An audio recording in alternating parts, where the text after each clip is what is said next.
Pemirsa, ribuan buruh dari berbagai wilayah di Jawa Timur berunjuk rasa di depan kantor DPRD Gerahadi.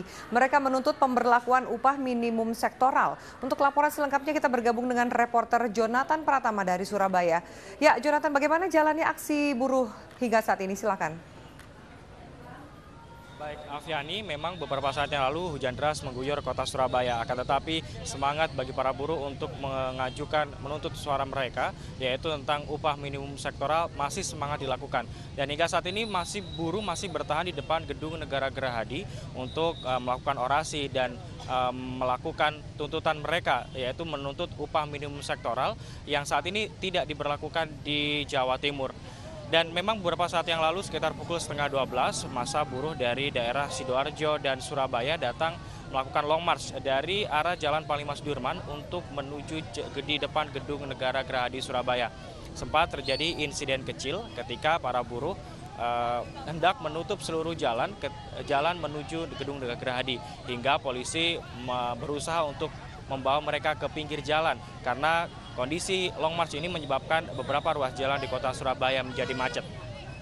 Setelah terjadi dengan kemudian para buruh ini berkumpul di depan Gedung Negara Gerahadi dan kemudian mereka melakukan aksi untuk menuntut upah minimum sektoral. Hingga saat ini buntut dari beberapa waktu yang lalu, Gubernur Jawa Timur Soekarwo mengatakan bahwa upah minimum sektoral di Jawa Timur tidak diberlakukan.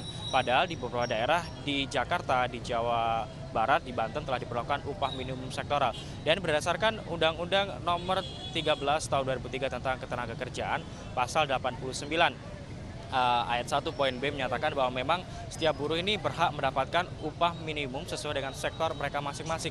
Sedangkan di dalam Permenaker Trans nomor 1 tahun 1999 ini menetapkan bahwa besaran UMSK adalah 5% di atas UMK yang telah ditetapkan oleh pemerintah kabupaten dan kota.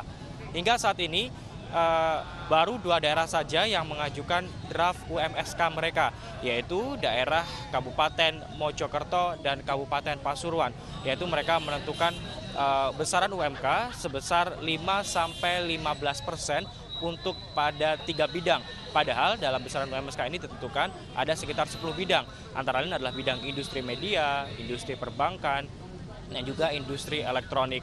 Dan hingga saat ini buruh masih terus melaksanakan orasi mereka hingga nantinya ada perwakilan dari Pemprov yang akan menemui mereka. Karena hingga saat ini belum ada perwakilan yang menemui mereka.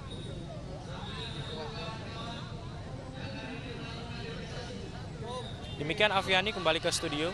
Baik, terima kasih atas laporannya. Jonathan Pratama melaporkan dari Surabaya.